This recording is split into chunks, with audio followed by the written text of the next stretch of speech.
जय हिंद प्यारे साथियों। हिंदी का एक और प्रैक्टिस सेट हम लोग करने वाले हैं जो Uttar Pradesh police constable re exam 2024, UPSI SSC GD या हर वो एग्जाम जहां पर हिंदी पूछी जाती है, चाहे वो यूपी ट्रिपल एससी क्यों ना हो, किसी भी एग्जाम कोई भी एग्जाम हो यूपी ट्रिपल एससी का, उसके लिए ये जो हिंदी का प्रैक्टिस सेट शुरू किया है सुपर सीरीज है। हर तरीके का सवाल आपको यहाँ पर देखने मिलेगा और आप देखना कि आप कितने सवालों को हल कर पा रहे हो। यहाँ पर पहले ही सवाल मैंने रखा है, विशेषण का उपयोग निम्न में से किसके बिना नहीं हो सकता। तो आपका आंसर होना चाहिए कि इसका जो प्रयोग है वो संज्ञा के बिना नहीं हो सकता। आप कहोगे कैसे? क्योंकि आप बढ़िया से जानते हो कि ये जो विशेषण है, इस विशेषण का काम क्या होता है। तो आप कहोगे संज्ञा, संज्ञा या फिर सर्वनाम की विशेषता बताता है। सर्वनाम, सर्वनाम की क्या करता है दोस्त? विशेषता बताता है। यानी कि अगर संज्ञा या सर्वनाम ना हो, दोनों में से कोई ना हो, तो इस विशेषण का कोई महत्व नहीं है। आप कहोगे यहाँ पर आपने संज्ञा को आंसर क्यों नहीं लगाया, क्यों लगाया है? तो मेरी तरफ से ये जवाब आएगा क्योंकि यहाँ पर सिर्फ संख्या दे रखा है। अगर यहाँ पर सर्वनाम होता, सर्वनाम होता तो हम सर्वनाम को आंसर लगाते। ठीक है भाई, तो ऑप्शन में हमारे साथ जो है सिर्फ संख्या है और हमारा आंसर ऑप्शन नंबर डी इसका बिल्कुल सही उत्तर हो जाएगा। अगले पे आ जाते हैं। सवाल नंबर अगला ये रहा मेरे लल्ला।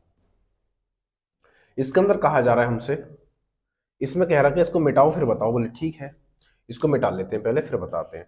इसके अंदर कहा जा रहा है हमसे कि आर्द्र का विलोम शब्द है। आर्द्र का विलोम क्या है? तो आपका आंसर आना चाहिए कि आर्द्र का जो विलोम है वो आर्द्र का विलोम बैठ जाएगा, बोले शुष्क। क्या बनेगा दोस्त? शुष्क बन जाएगा। ऑप्शन नंबर डी इसका बिल्कुल सही उत्तर हो जाएगा। क्यों? देखो यहाँ पर जो आर्द्र लिखा हुआ है, आर्द्र का अर्थ हो जाता है गीला। क्या दोस्त? इसका अर्थ होता है गीला, गीला। दोनों में फर्क क्या है कि यहां पर जो आर्द्र लिखा हुआ है ये आर्द्र तत्सम शब्द है। किसका? गीला का। गीला यहां पर तद्भव हो जाता है। अगर ये यहां पर आर्द्र तत्सम दे रखा है तो इसका जो आंसर आएगा वो क्या बनेगा? शुष्क बनेगा, तत्सम। ये भी तत्सम है, वो भी तत्सम है, लेकिन इसका जो तद्भव होता है शुष्क का वो होता है सूखा। क्या है दोस्त? वो बन जाता है सूखा। ठीक है, तो ऑप्शन नंबर डी इसका बिल्कुल सही उत्तर हो जाएगा। अगले पे आ जाते हैं। अगले सवाल में कहा गया, बोले क्या?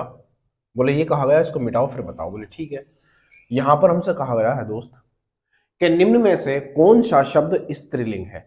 निम्न में से कौन सा शब्द स्त्रीलिंग है? आप अच्छे जानते हो, स्त्रीलिंग हो या पुल्लिंग हो, उसको पहचान कराने की जो मैंने आपको एक विशेष ट्रिक बताई थी वो ये थी कि आप या तो इसको सर्वनाम से पहचान सकते हो या फिर क्रिया से। जैसे मैंने यहां पर लिया होता है, मैंने लिया यहां पर होता है, होता है तो ये क्या बनेगा? ये बनेगा पुल्लिंग। और अगर मैं यहां पर कर दूं होती है, होती है, मैंने होती है लिखा तो ये बनेगा स्त्रीलिंग। जैसे अब इसको आप राइमिंग, अपनी राइमिंग में, अपने बोलने में लेके आओ उन शब्दों को। जैसे ऋतु होती है या होता है, तो आप कहोगे ऋतु होती है।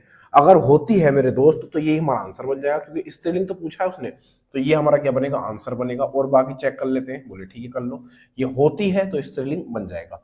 यहां पर पंडित होता है या होती है, तो आप कहोगे पंडित तो होता है, तो ये क्या बनेगा? ये बनेगा पुल्लिंग। ठीक है भाई। यहां पर हंस है, हंस होता है या होती है, तो आप कहोगे हंस तो होता है, तो ये भी पुल्लिंग बन जाएगा। यहां पर देखना आचार्य होता है या होते हैं, तो आचार्य होता है एक है, तो आदर के साथ आप कहोगे तो ये होते भी जो होता है। अगर मैं कहूं आचार्य होते हैं तो ये एक आदर पूर्वक शब्द भी होता है क्योंकि गुरुजनों के लिए कि हम इसका यूज करते हैं। आचार्य गुरु को बोलते हैं, तो आचार्य भी क्या होता है भाई? होता है। तो ऑप्शन नंबर इसका भी क्या बनेगा? इसका ऑप्शन नंबर ए बन जाएगा। ठीक है भाई। ऋतु होती है स्त्रीलिंग पूछा था। अगले पे आ जाते हैं। सवाल नंबर अगला ये रहा मेरे लल्ला। देखना लल्ला क्या कह रहा है। सवाल के अंदर कहा जा रहा है कि डॉक्टर ने मरीज को देखा और उसे दबा दी। ये एक वाक्य है अपने पास। डॉक्टर ने मरीज को देखा और उसे दबा दी। यानी कि आप यहां पर देखो तो ये वाक्य भेद उदाहरण है। सही विकल्प का चयन करें। यानी कि ये किस तरीके का वाक्य है, ये कहना चाह रहा है कि डॉक्टर ने मरीज को देखा और दवा दी। वाक्य भेद उदाहरण है, सही विकल्प का चयन कीजिए। ये जो वाक्य है ये किस प्रकार का वाक्य है? भेद मतलब प्रकार, भेद मतलब प्रकार। तो ये कह रहा है ये जो वाक्य हमें दिया ये किस प्रकार का है। तो आप यहां पर देखोगे तो वाक्य हमारे तीन तरह के भेद होते हैं इसके। इसके जो भेद हो जाते हैं वाक्य के वो 3 हो जाते हैं। बोले कौन कौन से? कि पहला तो हो जाता है सरल वाक्य, बोले ठीक है। एक तो होता है सरल वाक्य, साधारण भी बोल देते हैं। और दूसरा हो जाता है इसका संयुक्त वाक्य, एक दूसरा हो जाता है संयुक्त वाक्य, बोले ठीक है। और तीसरा बन जाता है मेरे दोस्त, तीसरा बन जाता है मिश्र वाक्य, तीसरा बनता है मिश्र वाक्य। अब इन सब में फर्क क्या है? फर्क ये है कि जिसमें एक उद्देश्य और एक विशेषण होता है, वो सॉरी एक उद्देश्य और एक विधेय होता है, उसको हम बोलते हैं सरल वाक्य। और संयुक्त वाक्य के अंदर आता है और, यानी कि जब दो वाक्य को जोड़ दिया जाता है समुच्चय बोधक चिन्ह से, यानी कंजक्शन से जोड़ा जाता है, तो वो क्या बन जाते हैं? संयुक्त वाक्य बन जाते हैं। जैसे और आ जाए, तथा, वाक्य के अंदर दो वाक्य होंगे और उन वाक्य को और, तथा, अथवा, अथवा, है ना, अथवा और किस चीज से?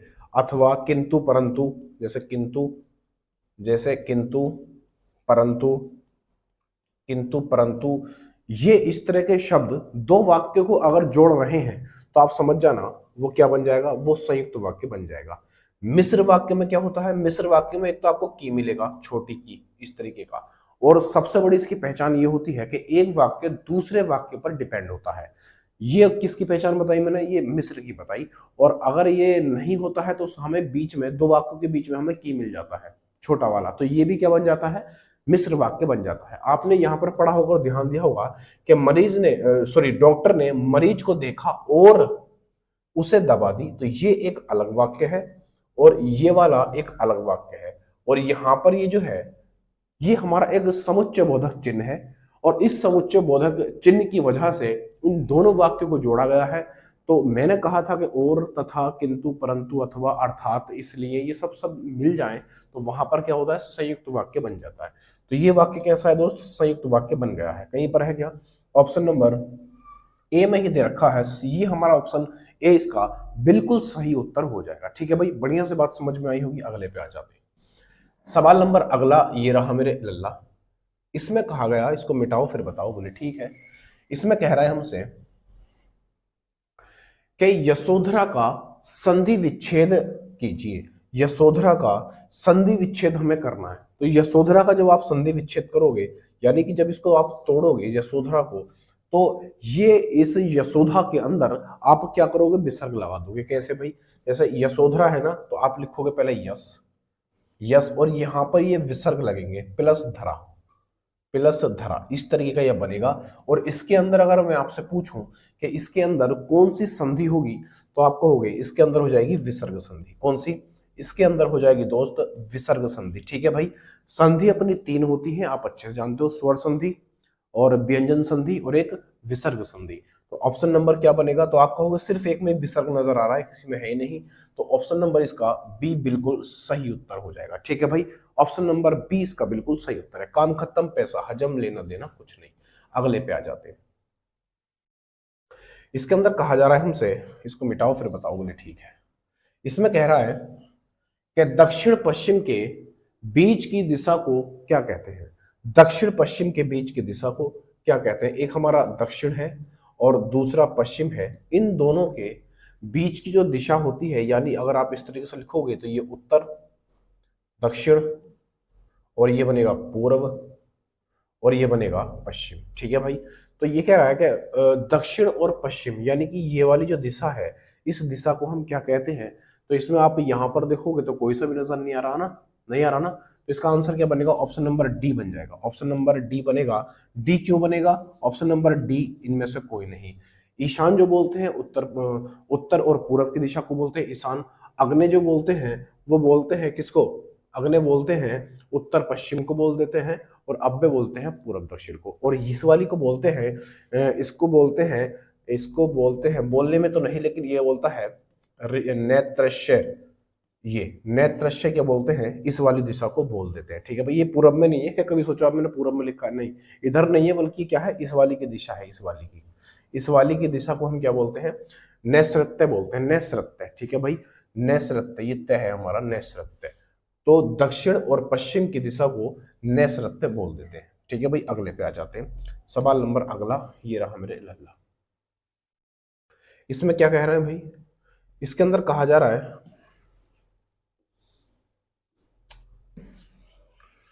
इसमें कह रहा है हमसे कि अधिमानता में प्रयुक्त उपसर्ग बताइए। अधिमानता में प्रयुक्त उपसर्ग, ये अधिमानता शब्द है। उपसर्ग क्या होता है आप अच्छे से जानते हो, तो आप कहोगे उपसर्ग वो होता है जो मूल शब्द होता है, उस मूल शब्द के पहले जो लगता है उसको हम उपसर्ग बोलते हैं। क्या बोलते हैं दोस्त? उसको उपसर्ग बोलते हैं। और बाद में जो लगता है उसको प्रत्यय बोलते हैं। क्या बोलते हैं दोस्त? उसको प्रत्यय बोल देते हैं। ठीक है भाई।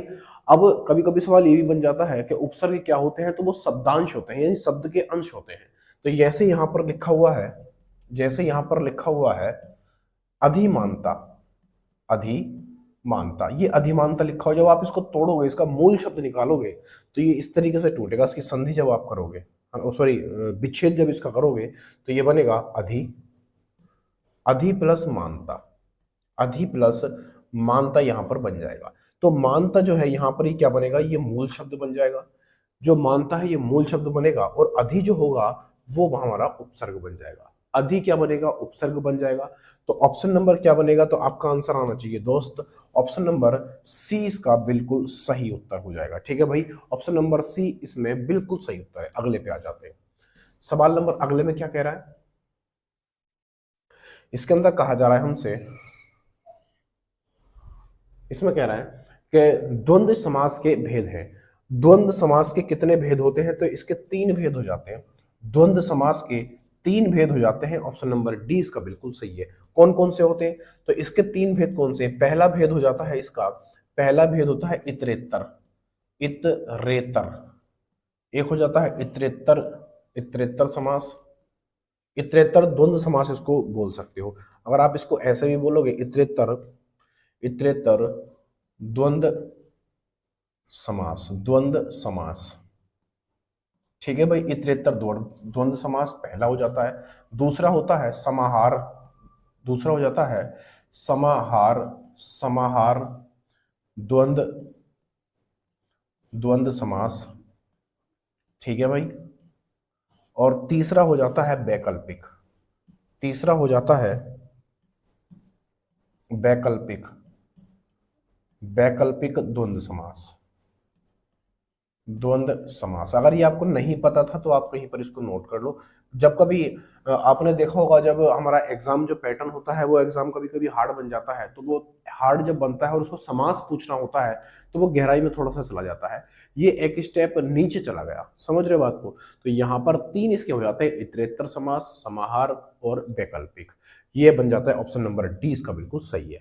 और इसमें जो होते हैं द्वंद्व समास में, इसमें दोनों पद प्रधान होते हैं। इस चीज को भी आप लिख लो, दोनों, है ना। कभी कभी सवाल ये बन जाता है कौन सा ऐसा समास है जिसके दोनों पद प्रधान होते हैं, तो द्वंद्व समास है ना। दोनों पद, दोनों पद क्या होते हैं दोस्त? प्रधान होते हैं। दोनों पद प्रधान होते हैं, यानी एक, दोनों ही एक दूसरे के विपरीत होते हैं और इनके अंदर योजक चिन्ह लगा हुआ होता है। अगले पे आते हैं। सवाल नंबर अगला ये रहा मेरे लल्ला। इसके अंदर कहा गया, इसको मिटाते फिर बताते हैं। इसमें कह रहा है कि सरयुर्मी, सरयुर्मी में कौन सी संधि है? सरयुर्मी में कौन सी संधि है? यहाँ पर जो उर्मी है ना, इसमें ये छोटी की मात्रा लगनी चाहिए थी, है ना। इसमें छोटी की मात्रा लगनी चाहिए थी। चलो कोई बात नहीं है। ये तो यहाँ पर हमसे कह रहा है कि सरयुर्मी में कौन सी संधि है? सरयुर्मी में संधि, जब आप इसको तोड़ोगे तो ये कैसे टूटेगा? जब इसको आप तोड़ोगे तो कैसे टूटेगा? तो ये टूटेगा, ये टूटेगा सरयू, ये बनेगा सरयू, सरयू प्लस उर्मी, सरयू प्लस उर्मी बनेगा, ये उर्मी, इस तरीके से। ठीक है भाई। तो यहां पर क्या होगा? छोट बड़ा ऊ, और यहां पर भी बड़ा ऊ, दोनों मिलकर क्या बनाएंगे? बड़ा ऊ बनाएंगे। तो ये जो आता है बड़ी ई, बड़ा आ, बड़ा ऊ, तो इसमें क्या हो जाती है? इसमें दीर्घ संधि हो जाती है, दीर्घ स्वर संधि, दीर्घ ये है, दीर्घ स्वर संधि हो जाती है। तो ऑप्शन नंबर इसका कौन सा बनेगा? ऑप्शन नंबर डी इसका बिल्कुल सही उत्तर हो जाएगा। ऑप्शन नंबर डी इसका बिल्कुल राइट आंसर हो जाएगा। ठीक है भाई, अगले पे आ जाते हैं। सवाल नंबर अगला क्या है? सवाल नंबर ये रहा आपके सामने। क्या कह रहा है? इसमें कहा जा रहा है हमसे कि जिसे कभी बुढ़ापा ना आए, के लिए एक शब्द लिखिए। जिसे कभी बुढ़ापा ना आए, जिसे कभी बुढ़ापा ना आए, उसके लिए एक शब्द लिखना है। ये एक वाक्य है, यानी कि आप कह सकते हो अनेक शब्दों के लिए एक शब्द वाला प्रश्न है। तो यहाँ पर क्या कहा गया कि जिसे कभी बुढ़ापा ना आए तो उसको क्या बोलते हैं, अजर बोलते हैं। ऑप्शन नंबर ए इसका बिल्कुल सही उत्तर हो जाएगा। अजर अमर, जो कभी जिसका अंत ना हो, जिस पे कभी बुढ़ापा ना आए, तो उसको क्या बोलते हैं, अजर बोलते हैं। ऑप्शन नंबर ए इसका बिल्कुल सही उत्तर हो जाएगा। ये तो एक वोकैब वाला सवाल था मेरे हिसाब से। अगले में क्या कह रहा है, इसमें कहा जा रहा है हमसे कि लिपि की आवश्यकता होती है। लिपि की आवश्यकता कहां पर होती है दोस्त? तो लिपि की आवश्यकता कहां पर होती है? तो आपका जवाब आना चाहिए कि लिपि की जो आवश्यकता होती है वो लिखने में होती है, लिखने में होती है। यहां पर दे रखा है, तो ऑप्शन नंबर 20 का बिल्कुल सही उत्तर हो जाएगा। आप कहोगे लिखने में कैसे होती है? देखो हम जिस तरीके से लिखते हैं ना, जैसे जैसे हमारी वर्णमाला है, तो अगर मुझे अपनी कोई बात किसी को समझानी है, मैंने उसको समझा दी। अब उसको जो मैंने बात बताई है, अगर मैं उसको शब्दों में लिखूं, यानी लिखूं, जैसे मैंने यहाँ पर लिख दिया पहाड़, पहाड़, ठीक है, यहाँ पर मैंने पहाड़ लिख दिया। अब मैं किसी को पहाड़ बताना चाह रहा हूँ, तो मैं उसको लिख के अगर बताऊंगा, तो ये लिखने की जो कला है, इस कला को ही हम क्या बोलते हैं, लिपि बोलते हैं। हमारी जो वर्णमाला है, जिसको हम देवनागरी लिपि में लिखते हैं, जो लिपि हमारी कौन सी है, देवनागरी है। तो अपनी वर्णमाला को हम जो लिखते हैं, जैसे छोटा आ, बड़ा आ, छोटी ई, कै खे गे, ये हमारी क्या है, एक इसको लिखने का एक व्यवस्थित रूप है। यानी कि आप कह सकते हो ये हमारी एक लिपि है, कला है, आर्ट है। समझ रहे हो? तो लिपि को क्या बोलते हैं, ये भाषा को लिखने की कला होती है। अब ये जरूरी नहीं है, देखो लिपि का जो अर्थ है ना, वो भाषा लिखने की एक कला है। अब वो भाषा चाहे हिंदी हो, वो भाषा चाहे अंग्रेजी हो। जैसे आप देखोगे अंग्रेजी की लिपि क्या है, अंग्रेजी की लिपि क्या है, आपको रोमन है। समझ रहे हो बात? तो लिपि पूछी है हमसे, कोई एक्चुअल चीज नहीं पूछी है, कोई व्यक्तिवाचक वाली बात नहीं है इसमें। इसमें ये जातिवाचक, लिपि क्या है, एक जातिवाचक है। जातिवाचक संज्ञा में इसको रखोगे, क्योंकि लिपि तो हर किसी भाषा की हो सकती है। हिंदी की हो सकती है, उर्दू की हो सकती है, अरबी की हो सकती है, पुर्तगाल की हो सकती है। समझ रहे बात को? अंग्रेजी की हो सकती है। ये लिपि के बारे में पूछ रहा है। तो ऑप्शन नंबर क्या बनेगा, ऑप्शन नंबर 20 का बिल्कुल सही उत्तर हो जाएगा। अगले पे आ जाते हैं। इसमें कह रहा है, इसको मिटाते हैं फिर बताते। अरे ये तो पूरे ही भागने फिर रहा है यार, ऐसा मत कर।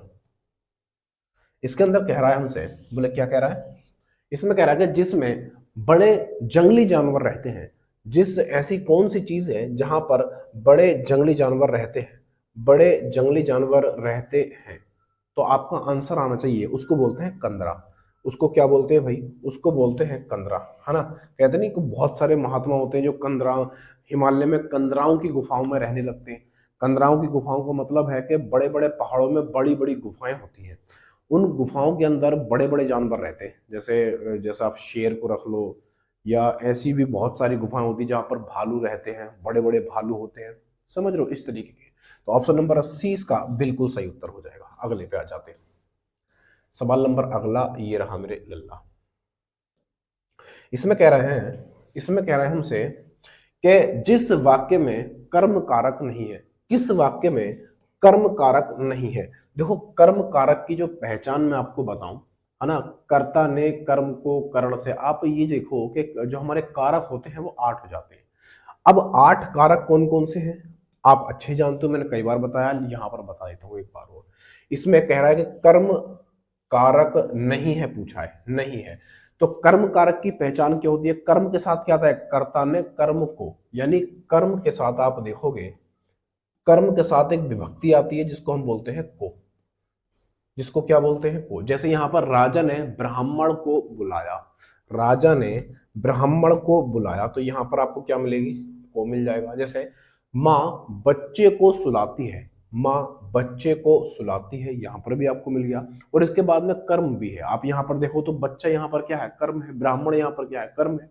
फिर यहां पर है ग्वाला गाय दुलाता है, ये वाक्य आप यहां पर देखोगे तो आपको यहां पर तो को है ही नहीं, यहां पर तो को नहीं है। आपकी बात भी सही है, लेकिन आप इसको जब सही तरीके से थोड़ा सा लिखोगे तो आप इस तरीके से तो इसको लिख सकते हैं, ग्वाला के ग्वाला गाय, ग्वाला गाय को दुलाता है, गाय को,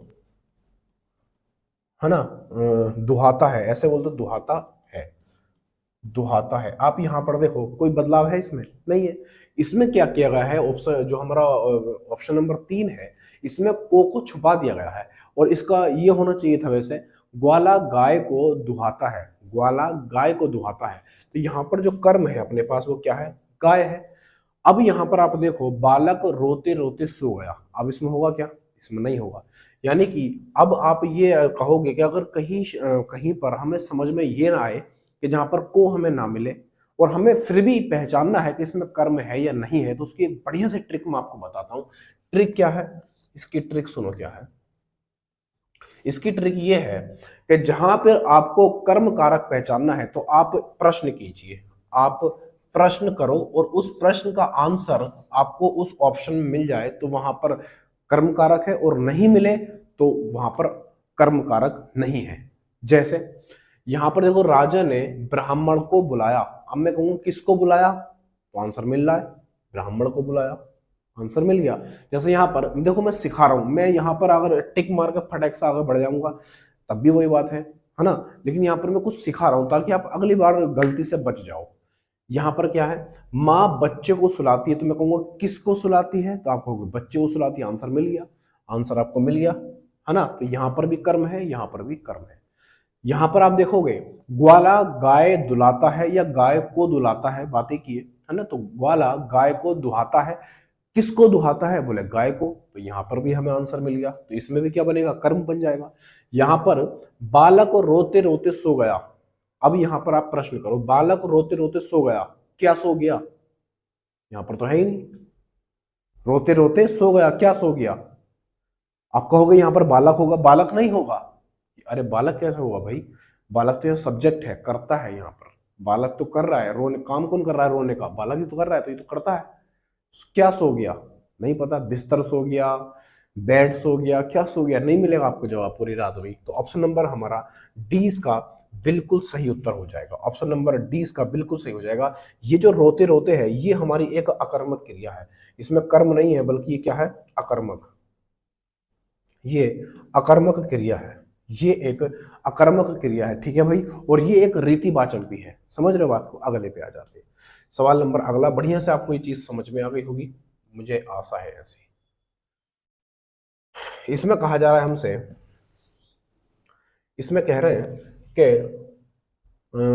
धातुष्मा में संधि है, धातुष्मा में संधि है, इसमें कौन सी संधि है, तो यहाँ पर धातु उष्मा लिखा हुआ है।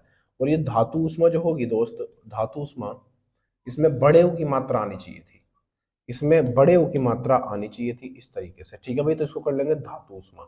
अब ये धातु उष्मा लिखा हुआ है, इसको संधि में करवा रहा है, संधि है ना, संधि करनी है इसकी, इसमें कौन सी संधि है। तो जब आप दोस्त इसको तोड़ोगे, देखो जब हम किसी भी चीज को जब तोड़ते हैं, उसका विच्छेद करते हैं है ना, उसका विच्छेद करते हैं, तो हम ये देखते हैं वो टूट कहाँ से रहा है, शुरू से टूट रहा है, बाद से टूट रहा है, बीच से टूट रहा है, कहाँ से टूट रहा है। तो आप इसको जब तोड़ोगे तो ये बनेगा धातु, ये बनेगा धातु प्लस ऊष्मा, धातु प्लस ऊष्मा, इसमें टूट जाएगा, बोले हाँ टूट जाएगा। तो आप यहाँ से छोटा ऊ निकालोगे और यहाँ से बड़ा ऊ निकालोगे, हाँ, और जब इन दोनों को ऐड करोगे तो आपको क्या मिलेगा, बड़ा ऊ मिलेगा। और जहां पर बड़ा आ, बड़ा ऊ या फिर बड़ी ई मिल जाए तो वहां पर क्या होती है दोस्त, तो आप कहोगे वहां पर दीर्घ स्वर संधि होती है, दीर्घ स्वर संधि हो जाती है, ठीक है भाई। तो यहाँ पर इसको तोड़ने पे यहाँ पर ऊ टूट गया, ऊ टूटा तो हमें क्या मिला, बड़ा ऊ मिल गया, बड़ा ऊ, और ये किस में आता है, दीर्घ संधि में आ जाता है। तो आप कहोगे आपका आंसर हमें मिल गया है, ऑप्शन नंबर 20 का बिल्कुल सही उत्तर हो जाएगा। देखो जो हमारी संधि होती है वो 3 होती है, जैसे यहाँ पर मैं कहूँ छोटी सी, चलो बात बता देता हूँ, यहाँ पर स्वर संधि है, स्वर संधि, तो स्वर संधि के 5 भेद हो जाते हैं।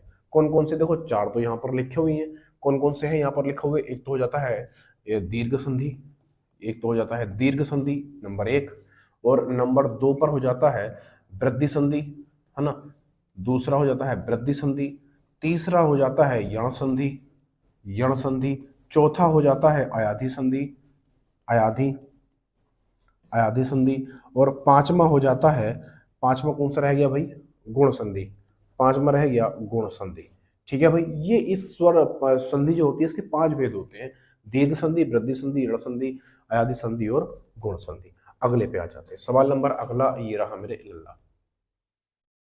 इसमें क्या कह रहा है, इसको मिटाओ फिर बताते हैं।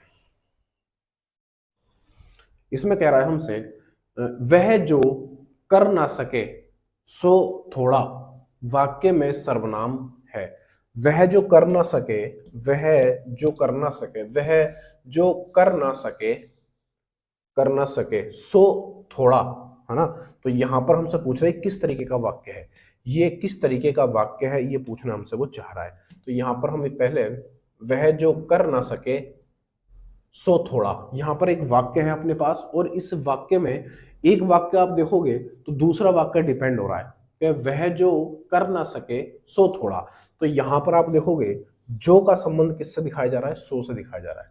और जहां पर वाक्य में आपको ये ट्रिक याद रखना मेरी, कि जहां पर आपको जो का संबंध सो से मिल जाए, जो का संबंध सो से मिल जाए, तो वहां पर क्या हो जाता है दोस्त, तो वहां पर संबंधवाचक हो जाता है। क्या हो जाता है, वहां पर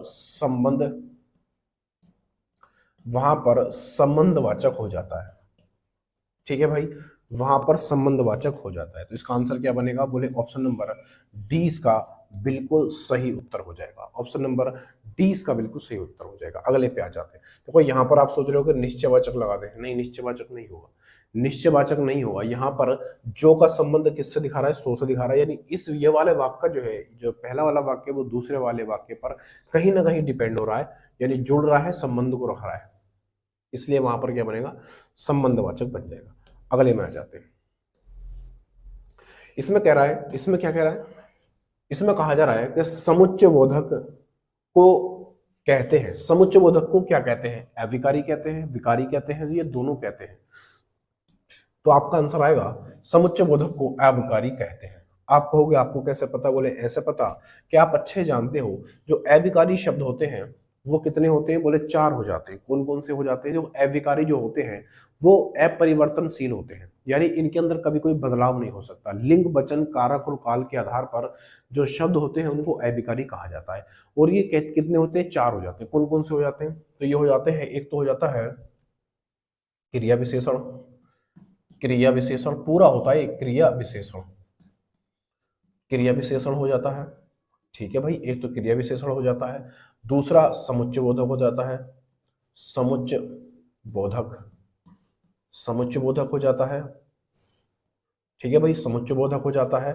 और समुच्चय बोधक हो जाता है, एक विस्मयादि बोधक हो जाता है, विस्मयादि, विस्मयादि, विस्मयादि बोधक हो जाता है,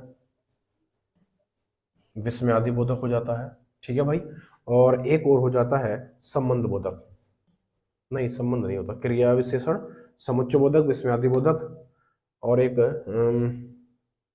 एक मुझे याद नहीं आ रहा, बाले 4 होते हैं। ठीक है भाई, ये हमारे लिंग, वचन और काल के आधार पर इन पर बदलाव नहीं होता। और विकारी कौन से होते हैं, आप कहोगे विकारी कौन से हो जाते हैं, तो विकारी भी कितने होते हैं भाई, विकारी देखो जो विकारी है ना उसका ही उल्टा अविकारी होता है।